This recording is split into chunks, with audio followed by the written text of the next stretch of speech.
سبحان اللہ لا الہ الا اللہ واللہ اکبر سبحان اللہ والحمد للہ ولا الہ الا اللہ واللہ اکبر سبحان اللہ والحمد للہ ولا الہ الا اللہ واللہ اکبر نحمده ونصلي على رسوله الكريم أما بعد قال الله تعالى في القرآن المجيد أعوذ بالله من الشيطان الرجيم بسم الله الرحمن الرحيم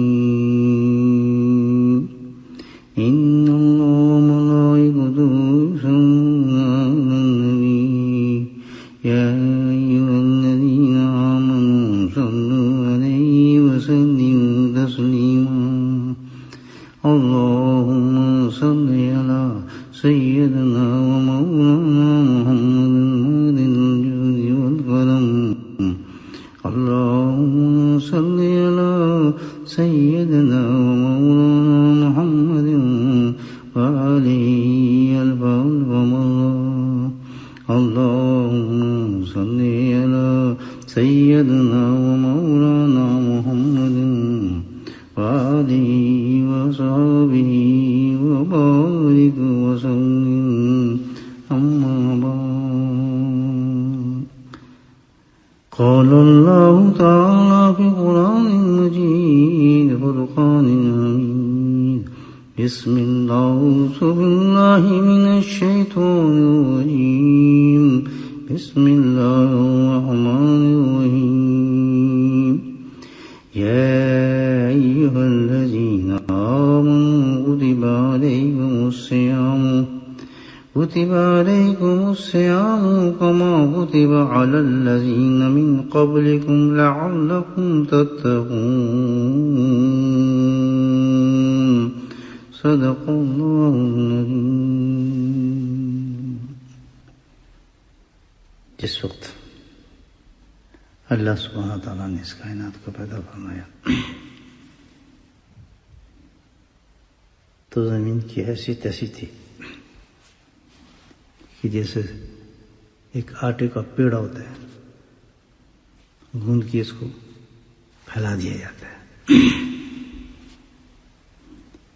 تو بالکل اسی طریقے سے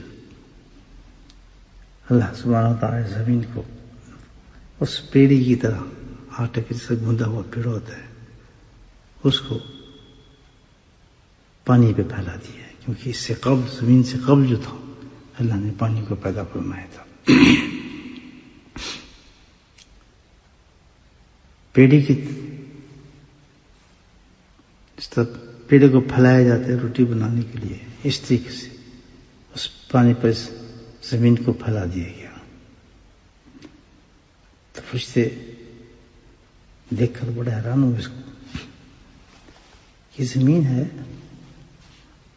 پیڑی کی طرح پھیلی ہوئی، اس پر روٹی پھیلتی ہے اور ہچکولے کھا رہی ہے، ظاہر پانی کی طاقت زیادہ ہوتی ہے۔ تو جب یہ دیکھا انہوں نے کہا تعجب سے کہ اللہ تعالیٰ یہ زمین تو تم نے پیدا کی ہے لیکن یہ تو ہچکولے کھا رہی ہے، اس پر کیسے مخلوق رہے گی؟ اس کا تو قرار ہی نہیں، جمی نہیں یہ تو اللہ تعالیٰ نے فرمایا کہ اس زمین کے ہچکولوں کو روکا جا سکتا ہے، اور اللہ نے پہاڑوں کو پیدا فرما دیا اور پہاڑوں کو زمین کی میخوں کی طرح گاڑ دیا۔ یہ سارے پہاڑ ہم دیکھ رہے ہیں، پینس کے سلسلے ہمارے سامنے ہیں، پینس کے پہاڑ نظر آتے ہیں، دیکھو میری کھڑکی سے بھی نظر آ رہے ہیں باہر۔ ہمالیہ یہ پہاڑوں کے سلسلے پر ہیں، اللہ پاک نے اس کو پیدا فرمایا اور زمین پہ میخوں کو دکھاڑ دیا اور زمین رک گئی۔ اتنی طاقت کو دیکھا پہاڑوں کی، تو فرشتے جو تھے تعجب کے ساتھ اور حیرانگی کے ساتھ کہ اللہ اس کا تو طاقتور پہاڑ ہے، تو کیا اس سے بھی طاقتور کوئی چیز ہوگی؟ اللہ نے فرمایا ہاں، اس سے بھی طاقتور چیز میں پیدا کروں گا، اور فرمایا وہ لوہا ہوگا، آئرن۔ اتنی طاقتور چیز ہوگی کہ پہاڑوں کو کاٹ دے گی، پہاڑوں کو توڑ دے گی، پہاڑوں کی ریزہ ریزہ کر دے گا یہ لوہا، اتنی اس میں طاقت ہوگی، اتنی بڑی پہاڑ جیسی طاقت جس کو ہم کہتے ہیں اس سے بھی زیادہ طاقت لوہے کے اندر ہوگی۔ جب اس کی طاقت کو دیکھا اور پوچھا تو حیران تھے فرشتے، ان کے اللہ تو کیا لوہے سے بھی زیادہ کوئی طاقتور چیز ہوگی؟ اللہ نے فرمایا کہ ہاں، لوہے سے بھی زیادہ طاقتور ایک چیز پیدا کروں گا، اور وہ آگ ہوگی، اور اتنی طاقت ہوگی کہ لوہے کو پگھلا کے رکھ دے گی۔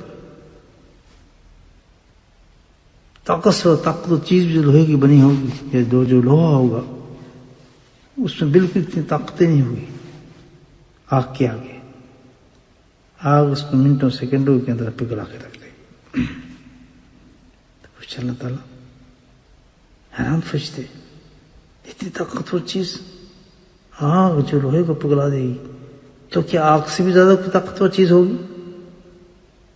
اللہ سبحانہ وتعالی فرمائے، اپنی کائنات کی تعریف فرمانے اللہ تعالیٰ، فرشتوں سے فرشتے حیران ہیں، آگ سے بھی زیادہ طاقتور چیز ہوگی۔ وہ کیا ہے؟ اللہ تعالیٰ کہتے ہیں وہ پانی ہوگا، اتنا طاقتور چیز ہوگا کہ کتنی سی بڑی بڑی آگ ہو، لیکن اس پہ پانی پھینک دو تو آگ بجھ جائے گی، ٹھنڈی ہو جائے گی۔ ایون یہ پانی بے شک گرم بھی کیوں نہ ہو، لیکن پانی کی تاثیر ایسی رکھتی جائے گی کہ طاقتور سے طاقتور بھی آگ ہوگی تو اس کے آگے وہ ختم ہو جائے گی، اور پانی آگ کو بجھا دے گا۔ تو آدم نے پوچھا کہ اللہ اتنی طاقت ہے اس کی پانی کی کہ جو آگ کو بھی بجھا دے گا، تو اس سے وہ طاقتور چیز ہوگی؟ تو اللہ سبحانہ وتعالی فرمایا ہاں، اس سے بھی بڑی طاقت ایک چیز ہوگی، اور وہ آدم کا بیٹا ہوگا، ابن آدم، یعنی انسان کی طاقت تمام چیزوں سے زیادہ ہوگی، یعنی اس پوری کائنات انسان کے کنٹرول میں ہوگی۔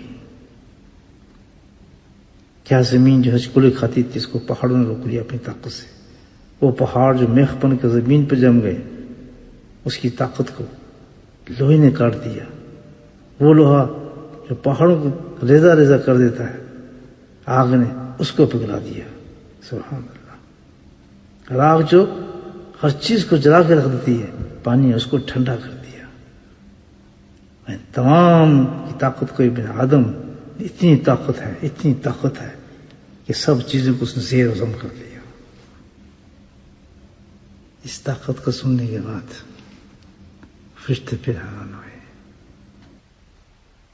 آدم کے اندر وہ کیا چیز ہے، کون سی طاقت ہے اللہ کہ جو تمام چیزوں کو ختم کر سکے گی، مسخر کر دے گی پوری کائنات کو، نہ اس کے آگے پہاڑ ٹھہر سکیں گے، نہ اس کے آگے لوہا ٹھہر سکے گا، نہ اس کے آگے آگ کا کچھ بنے گا، نہ اس کے آگے پانی کچھ کر سکے گا، نہ اس کو ہوا کچھ کر سکے گی، کیونکہ پانی سے زیادہ ہوا ہے، نہ ہوا اس کا کچھ کر سکے گی۔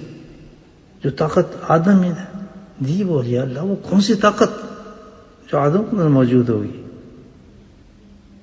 وہ طاقت ہے لعلکم تتقون، سبحان اللہ، ایک متقی انسان جس میں تقوی اور اخلاص موجود ہوگا، جس کے اندر تقوی اور اخلاص آ جائے انسان آدمی کے اندر، اس کی طاقت کا کوئی انسان اندازہ ہی نہیں کر سکتا۔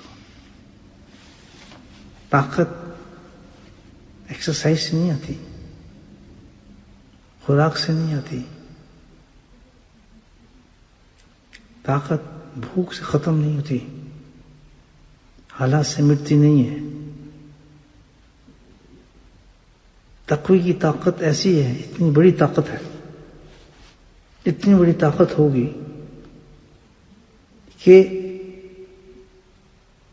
جہنم،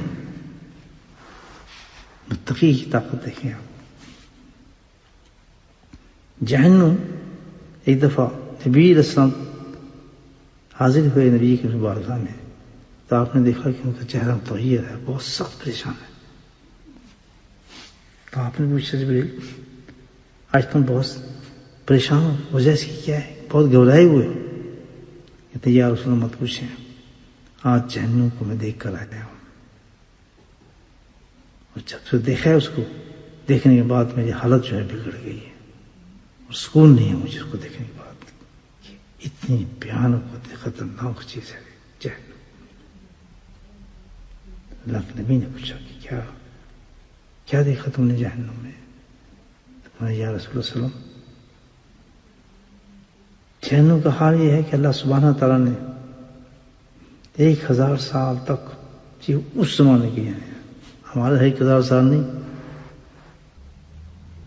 1000 سال تک اللہ سبحانہ تعالیٰ نے اس جہنم کو سرخ کیا تھا.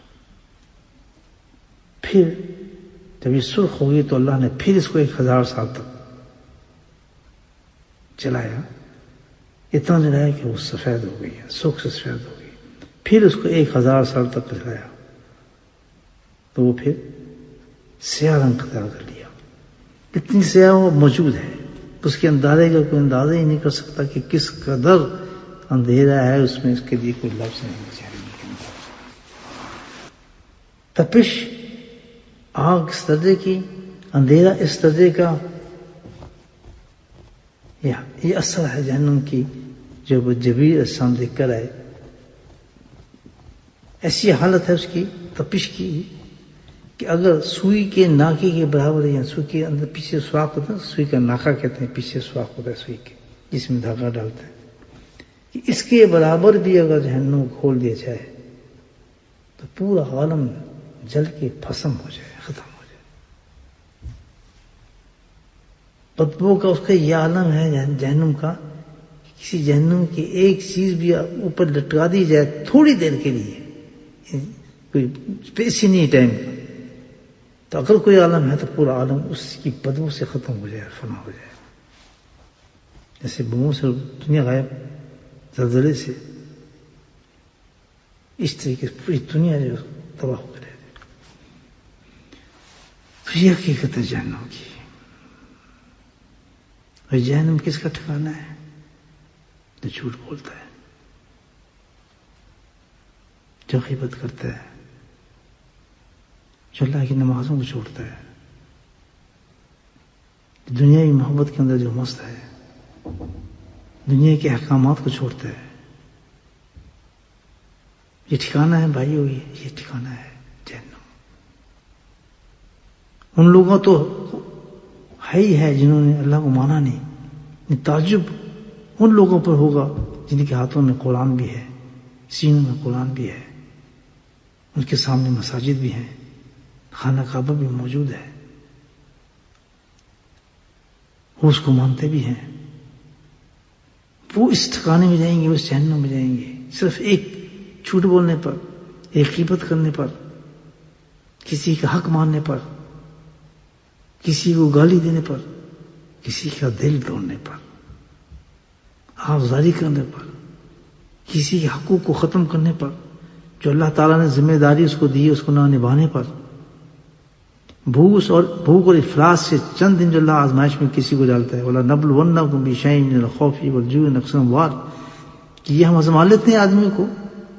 مقصود نہیں ہوتا اللہ تعالیٰ کی کسی کو بھوکا رکھے، کسی کو کھانا نہ دے، کسی کو بیمار کرے، کسی دوسری حالت میں مبتلا کر دے. یہ اللہ ہرگز ظلم نہیں فرماتے، بلکہ جن انسانوں سے اللہ محبت فرماتے ہیں، جن کو اپنے قریب کرنا چاہتے ہیں، اس کو کسی بیماری میں مبتلا فرما دیتے ہیں. اور بیماری کی طاقت اتنا رکھ دیتے ہیں کہ اگر 40 دفعہ اس بیماری میں وہ شخص لا الہ الا انت سبحانک انی کنت من الظالمین پڑھ لیتا ہے تو اگر مر جاتا ہے اس موت سے، شہید چاہے کتنا بڑا گناہگار ہے، اس بیماری ایک آزمائش ہے اس پر. ہم تو ترس کھاتے ہیں نا، لیکن اللہ کرم فرماتے ہیں، اور اللہ چاہے تو صحت دے دے، الحمدللہ صحت دے دے تو پھر اس کا درجہ کئی گنے بڑھ جاتے ہیں. تو یہ ان چیزوں کی آزمائش سے گھبرا کر، بھوک کے خوف سے، ان چیزوں سے گھبرا کر اس نے اپنے ایمان کو بگاڑ لیا، حرام کی طرف چلا گیا. دنیا کی لذتیں، اللہ تعالیٰ نے دنیا میں لذتوں سے ڈھانپ دیا دنیا کو، اس کی اٹریکشن سے. دیکھیں فلاں آدمی مزے کر رہا ہے، فلاں عورت مزے کر رہی ہے، ہم گھر میں بیٹھے ہیں، بس ہمیں تو مسجدوں کا پتہ ہے، ہم تو برقع پہنے، اس کو دیکھو کیسے جاتے ہیں، کیسے مزے کر رہے ہیں، کیا ٹھاٹ بھاٹ ہے ان کی. اللہ کی قسم یہ تو خواب سے بھی چھوٹا خواب ہے. جو مزے کر کے آتے ہیں اس کے بعد پوچھو اس کا مزہ کتنی دیر کا تھا اور کتنی دیر میں جلدی ختم ہو گیا. وہ خواب بن جاتا ہے دوسرے دن اس کے لیے. رات ایک مزے کی گزاری لیکن وہ ختم، لیکن ملا کیا؟ یہ جہنم، جس جہنم کے بارے میں اللہ تعالیٰ بتا رہے ہیں کہ یہ جہنم ہے، ٹھکانہ ہے ایسے لوگوں کا. بے نمازی، بے حیا عورتیں. بے حیا کون؟ حیا کا ہمارا سٹینڈرڈ نہیں ہے. حیا اس کا سٹینڈرڈ اللہ نے دیا ہے کہ جس چیز سے میں نے منع کیا ہے اس کے خلاف کوئی مرد عورت کرے گا کام، وہ بے حیا ہو جاتا ہے. جس چیز سے اللہ نے منع کیا عورتوں کو، وہ اگر کرتی ہیں تو بے حیا ہو جاتی ہیں. کس چیز سے مردوں کو منع کیا وہ کرتے ہیں تو بے حیا ہو جاتے ہیں. لیکن ان کی آزمائش دنیا کی دی ہمیں، اٹریکشن دی اللہ پاک نے، اس میں دلچسپی رکھی، اس کو سجایا ان چیزوں خواہشات سے.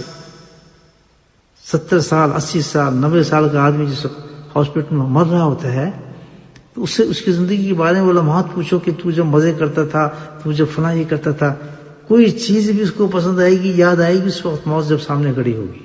اور اس سے پھر کتنی دیر تم نے یہ کام کیا، کتنے دن یہ مزے کیے، تو بڑا لطف آتا ہے. یہ لوگ پاگل ہیں، ہم صحیح ہیں. دیکھو ان کو تو نمازوں کا پتہ ہی کچھ نہیں، مسجدوں کے پیچھے بھاگتے ہیں، ان کو تو پتہ ہی کچھ نہیں.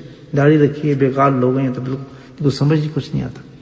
موازن کر لے وہ شخص مرتے وقت اس اپنی حالت کو کہ جہاں وہ اب جا رہا ہے، جس زندگی گزاری آزمائش کی، جو اللہ نے ایک خالص تھوڑے دنوں کی محنت کرنے کے لیے زندگی کی تاکید تھی، گزارنے کے بعد اب ٹھکانہ اس کا کہاں ہے؟ کہ جہنم جس کے بارے میں جبریل علیہ السلام فرما رہے ہیں. بتائیں اس آگ کے اندر، اس اندھیرے میں رہ کر اور دائمی ہمیشہ کے لیے کیسے انسان زندگی گزار سکتا ہے؟ میرے بھائیو، اللہ تعالیٰ نے ہمیں بڑے بڑے موقع دیے ہیں، اس وقت زندگی ہم زندہ ہیں. ایک توبہ ایسی چیز ہے، الحمدللہ ایک توبہ ایسی چیز ہے کہ 70 سال میں، 50 سال میں، 40 سال میں، جوانی میں تو کمال ہے. جوانی میں تو جب دنیا کی آزمائش پر شخص موجود ہو، ہر چیز اس کے سامنے موجود ہے، کر سکتا ہے. جوئے خانے میں، شراب خانے میں، ہر کام عورتیں اس کے سامنے موجود کر سکتا ہے، لیکن وہ نہیں کرتا. تو کتنا اچھا اس کو محسوس ہوگا جس وقت وہ اس دنیا سے جا رہا ہوگا. کس طرح اس نے اپنے آپ کو جہنم کی، ایک توبہ انسان کو جہنم کی آگ سے نکال دیتی ہے. زندگی کسی حصے میں بھی اللہ اس کو توفیق دیتا ہے، ہر ایک کو دیتا ہے اللہ سبحانہ تعالیٰ. ہر ایک کے دل میں آتا ہے اللہ کی طرف سے. اللہ چانس ضرور دیتا ہے انسان کو، ایمان کی طاقت ہے، بچنے کے ضرور مواقع دیتے ہیں. کچھ تو ہنس کے نکل جاتے ہیں اور کچھ ہاتھ بڑھا کے توبہ کر لیتے ہیں. سبحان اللہ، ایسا چانس مل رہا ہو انسان کو. تو کتنی بڑی چیز رکھی، ایک طرف جہنم اتنی بڑی رکھی اللہ تعالیٰ نے، اور ایک طرف ایک توبہ رکھی کہ انسان توبہ کرے، سارے صاف جہنم کو ٹھنڈا کر دیتے ہیں. اتنی سخت جہنم کے جو بتایا جبریل علیہ السلام نے کہ یہ حالت ہے، کتنی تباہ کن چیز ہوگی. مجھے بتائیں کیا آگ ہے اس میں، کیا تپش ہے، کیا سیاہی ہے، کیا اندھیرا ہے. تو ابن آدم کی طاقت آپ دیکھیں، ابن آدم کی طاقت دیکھیں، اور آدم کی اس چیز کی جس میں طاقت پیدا کی، تقوی اور اخلاص، اس کو دیکھیں. جس آدم میں، جس انسان میں تقوی آ جاتا ہے، ساتھ اس کی طاقت اتنی ہو جاتی ہے، اس کی طاقت کا اندازہ لگائیں کہ اس کی آنکھوں سے ایک اللہ کے خوف سے آنسو نکلا ہے، ایک آنسو. کتنا کوئی قطرہ رکھتا ہے پانی کا قطرہ. جہنم کو تو کوئی چیز بجھا ہی نہیں سکے گی جس کو تپش سے بتائی ہے جہنم کے بارے میں. ایک مومن کیا متقی انسان کا جس کے اندر تقوی پیدا ہو جائے وہ اتنا طاقتور انسان ہوتا ہے، اتنی طاقت اس کے اندر موجود ہوتی ہے کہ اس کی آنکھوں سے نکلا ہوا ایک آنسو پوری جہنم کی آگ کو ٹھنڈا کر دیتا ہے۔ اللہ اکبر۔ پہاڑوں میں سب سے طاقت، اس سے زیادہ طاقت لوہے میں، اس سے زیادہ طاقت آگ میں، اس سے زیادہ طاقت پانی میں، پانی میں سب سے زیادہ طاقت ہوا میں، اور ہوا سے زیادہ ابن آدم میں، اور ابن آدم میں سب سے زیادہ طاقت متقی میں۔ اور متقی کی طاقت کی اتنی ہے ایک آنسو پوری جہنم کو ٹھنڈا کر سکتا ہے، ایک آنسو۔ یہ تقوی ہے۔ تو کائنات میں سب سے زیادہ طاقتور انسان کون ہے؟ جس کے اندر تقوی پیدا ہو جائے۔ سبحان اللہ۔ حشر میدان کے بعد پل صراط سے لوگ گزر رہے ہوں گے تو جہنم چیخ رہی ہوگی متقیوں کے لیے کہ جلدی نکلو، جلدی نکلو، جلدی جلدی جاؤ ادھر سے، پل صراط سے، تم نے میری آگ کو ٹھنڈا کر دیا، تو میری آگ سے گزر رہے ہو، کہیں بجھ نہ جاؤں میں تمہارے اوپر سے گزرنے کی وجہ سے۔ اللہ اکبر۔ تو متقی بننے کا اللہ نے کتنا پیارا موقع دیا ہمیں، ایک نہ دن، دو نہ دن، تین دن، پورے 30 دن دیے۔ یا من کتب علیکم صیام کما کتب علی الذین من قبلکم لعلکم تتقون۔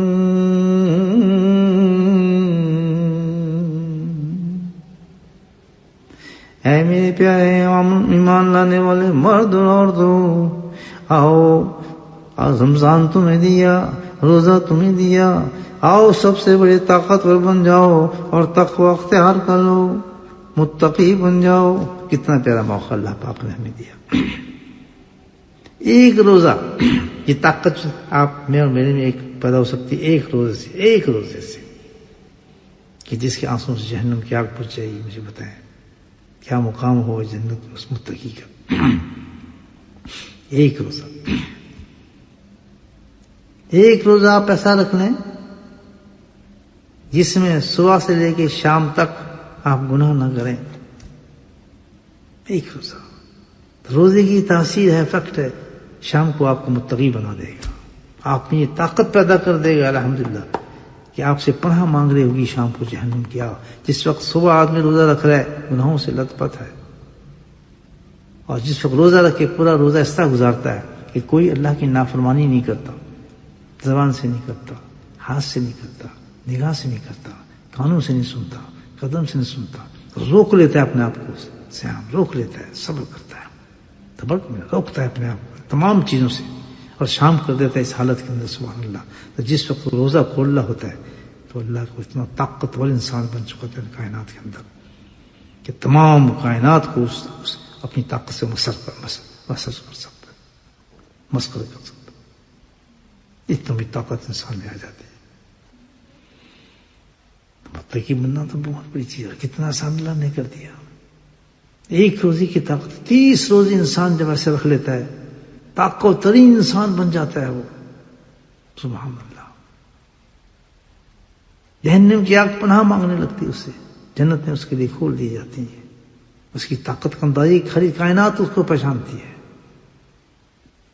کئی قصے آپ نے اولیاء اللہ کے سنیں گے، صحابہ کرام کی جوتیوں کو خاک در خاک، اولیاء اللہ صحابہ کرام کو تم غام کیوں؟ حضرت عمر رضی اللہ تعالیٰ نے دریا نیل کو کہا تھا کہ رکتا ہی نہیں، تو وہاں سے آواز دی ایک آپ سے باز تو آتا ہے اپنے؟ نہیں، آج تک دریا نیل اسی اس ڈانٹ کے وجہ سے کانپ رہا ہے۔ حضرت عمر کی رضی اللہ تعالیٰ نے کی۔ اولیاء اللہ کی آپ نے یہ بات نہیں سنی؟ شیر پہ سوار ہو کر آ رہے ہیں، ہاتھ میں سانپ پکڑایا، شیر پہ سنتا ہے کہ اللہ کا بندہ یہ مجھ سے زیادہ طاقتور ہے، اگر کوئی متقی ہے، اور ظالم کس سے ایسے ہیں؟ کیسا سانپ سامنے کھڑا ہے تو ہاتھ سے پکڑ کے پھینک دیتا ہے۔ میرے حضرت کے واقعی کہیں ہے کہ جس وقت مدینہ منورہ جاتے تھے تو ان کے پاس تو پیسہ نہیں ہوتا تھا، پرانی بات ہے کہ کسی اچھی جگہ پر ٹھہر سکتے تو کسی ایسی کچی کمرے میں جا کے قیام فرماتے تھے. سبحان اللہ. جہاں میرے حضرت آرام فرماتے ہوں گے تھا تو دیکھنے میں کچا چٹائی لیکن تھا وہ جنت کا ٹکڑا, کیونکہ اللہ والے ایک متقی کا جسم لگتا تھا اس میں. تو صاحب مدینے کے صاحب مجھے بتاتے ہیں کہ میں گیا کمرے میں کسی وجہ سے, تو میں نے اس چٹائی کو ٹائلس پہ لیٹتے تھے تو اتنے بڑے بڑے بچھو, مدینے کے بچھو تو بہت خطرناک ہے نا, اتنے بڑے بڑے بچھو جیسے ہمارے زبان میں ٹھواں کہتے ہیں اس کے نیچے تھے اور ساری رات اس پر آرام فرماتے تھے آپ اس چٹائی پر. آج تو ان کو تو نہیں کٹا تھا نیچے چٹائی کہتے بچھو میں خود دیکھے اتنے سارے دیکھ نہیں کٹا. متقی کی طاقت بہت بڑی ہے. جانور ہی پہچانتے ہیں جب انسان تقویٰ ہو جائے, تقویٰ انسان کے اندر آ جائے تو ایک عجیب چیز بن جاتا ہے. تو ہم یہ روزے اسی اہتمام کے ساتھ ہی رکھ لیں جو اللہ نے ہمیں رشتے دیے ہیں. الحمدللہ ہم یہ روزوں کا مقصد, ہم رمضان کا مقصد کو سمجھیں آخر ہے کیا اس کا. کھانے پینے روکنے کے لیے نہیں دیے بلکہ ایک بہت بڑے مقصد کے ساتھ اللہ رمضان دیے ہے کہ ہم متقی بن کے اس رمضان سے گزرے. بلکہ رمضان تو 30 روزوں کا نام ہے. ہر روزے کے بعد انسان متقی بن گزرے. آؤ وعدہ کریں کہ جیسے آج کا روزہ ہم نے رکھا الحمدللہ اللہ کی ذات سے پورا امید ہے تمام حضرات جو میری بات سن رہے ہیں سب انہیں اسی طرح روزہ رکھا ہوگا کہ سب سے زیادہ جو کام, عبادت سے بھی زیادہ کام, ہم نے اتنے قرآن پڑھ لیے, ہم نے اتنا یہ کر لیا, ہم نے اتنی تسبیحات کر لی, تو الحمدللہ کریں. اس سے بھی زیادہ بڑا کام ہے کہ ہم نے جھوٹ نہیں بولا, ہم نے کسی غیبت نہیں کی, ہم نے اپنے آنکھ کو بچا لیا, ہم نے کانوں کو بچا لیا, ہم نے اپنے جسم کو بچا لیا, اپنے ہاتھوں کو بچا لیا. شام تک ہم نے پورا زور لگا دیا اپنے روکنے پر اپنے آپ کو کہ ہم نے کوئی غلط کام نہیں کیا. سبحان اللہ. یہ عبادت سے بڑا ہے جو ہم کہتے ہیں. لیکن کسی نے اتنے قرآن پڑھے, اتنی تسبیحات کی, اتنا اللہ کا ذکر کیا, اتنا وہ کیا, اور ساتھ میں خرافات بھی چلتی رہی. روزے کو بڑھانے کے لیے اتنی بڑی اسکرین لگی ہے, بیٹھے ڈرامے سننے, بس 3 گھنٹے کا ڈرامہ ختم ہوگا, یہ روزہ ختم. وہیں بیٹھے بیٹھے پانی پی کے روزہ کھول دیں گے ہم, تو پھر باہر جائیں گے کھانا وانا کھائیں گے. ہم روزدار ایک یہ بھی انداز ہے روزہ رکھنے کا کہ گناہوں سے روزے کو بلایا جاتا ہے. کرکٹ میچ لگا دی جاتا ہے تو 3-4 گھنٹے بلکہ وہ تو پورا دن چلتا ہے. بیٹھے ہیں گپ شپ چل رہی ہے, کرکٹ میچ بھی دیکھا جا رہا ہے, نمازوں کو کچھ پتہ نہیں چلا, شام ہوئی میں بیٹھ کے بس پانی پی لیا اور روزدار ہے. ایک ہی بھی انداز ہے روزے کا. تو منتقی بنتا ہے, اس سے لال تتقون ہو جاتا ہے. اس سے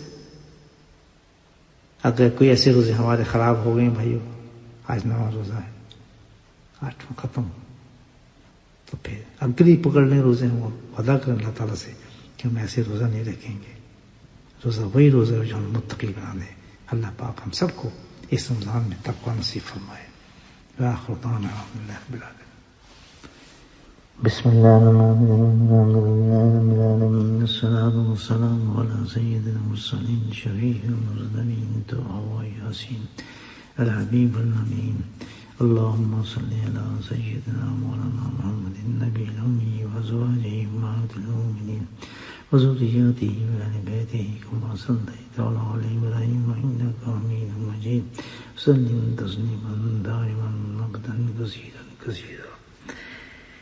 یا اللہ, یا رحمان, یا رحیم, یا اللہ, یا ستار, یا قادر المطلق. تیرا کتنا فضل و کرم ہے میرے مولا. کیسے خوبصورت وقت ہے جس وقت تمام ملائک اور فرشتے میرے مولا تیری حمد میں مصروف ہے. پورا زمین اور آسمان میرے مولا تیری حمد میں مصروف ہے. یا اللہ, تیری رحمت نے اس کو بچھی ہوئی ہیں. بہت شکر اللہ, تیری رحمت کے قطرے ٹپک رہے ہیں میرے مولا. یا اللہ, ہم جیسے گناہ گاروں کے ہاتھ تو نے اٹھوا دیے تیری بارگاہ کے اندر اے میرے مولا اپنی دعاؤں کو مانگنے کے لیے. کس قدر کرم ہے میرے مولا. یا اللہ, ہم جب ہاتھ اٹھا کے تیرے دربار میں بے دربارگاہ اقدس میں میرے مولا اپنی حاجات کو پیش کریں گے تو پوری کائنات و ملائک اور فرشتے میرے مولا ہمارے ساتھ آمین کہیں گے. یا اللہ, جن نورانی وقت نے ہمیں کیسے عطا فرما دیا, ہم جیسے گناہ گاروں کو, سیاکاروں کو, اے میرے مولا سب سے پہلے دعا کی ابتدا ہم سے کرتے ہیں کہ تو ہم سے راضی ہو جا. یا اللہ, زندگی میں جتنے بھی ہم نے شروع سے لے کے آخر تک, پیدا سے لے کے اب تک میرے مولا تیری نافرمانی کی ہیں. یا اللہ, تیری نافرمانی تیرے حکم کو توڑا ہے. یا اللہ, تیرے حکم کے خلاف چلا ہے میرے مولا. یا اللہ, گستاخیوں کی نافرمانی کی تمہیں معافی عطا فرما دے. یا اللہ, تو معافی عطا فرما دے. یا اللہ تو سب سے بہترین چیز پسند جو کرتا ہے وہ یہ کہ کوئی گناہ گار آ کر تجھ سے معافی مانگ لے. اے میرے مولا ہم وہی گناہ گار ہم سیاکار ہیں جنہوں نے قیمتی وقت پر ہاتھ اٹھایا ہے تیرے سامنے کھڑے ہیں. میرے مولا تو ہمیں معاف فرما دے. یا اللہ اس معافی کے بعد تو پر رحم بھی فرما دے اور اللہ اس رحم کے بعد تمہاری ساری دعاؤں کو قبول بھی فرما لے. اے میرے مولا اے میرے مولا ہماری حاجاتوں کو پورا فرما دے, ہماری مصیبتوں کو دور فرما دے, ہماری پریشانیوں کو دور فرما دے.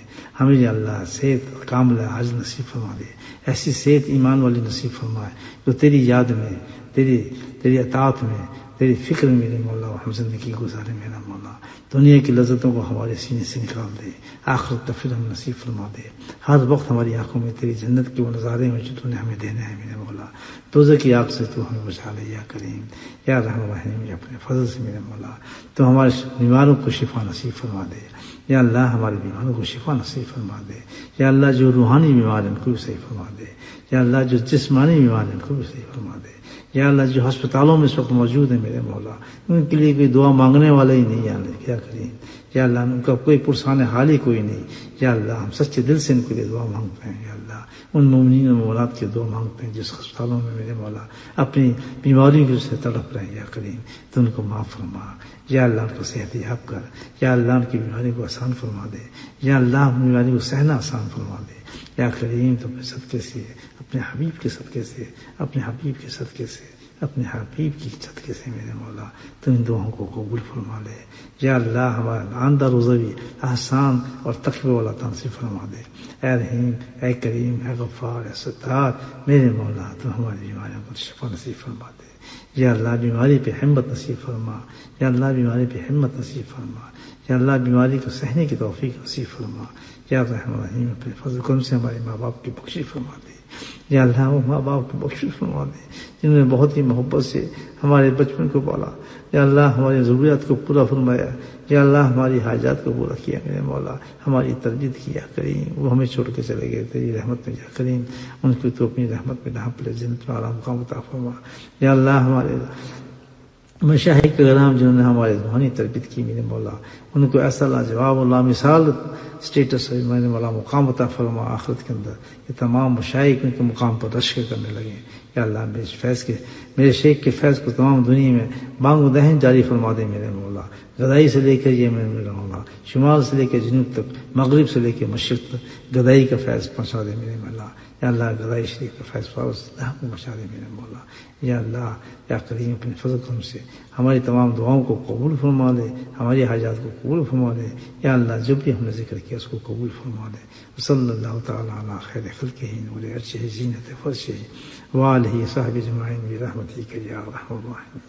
آمین.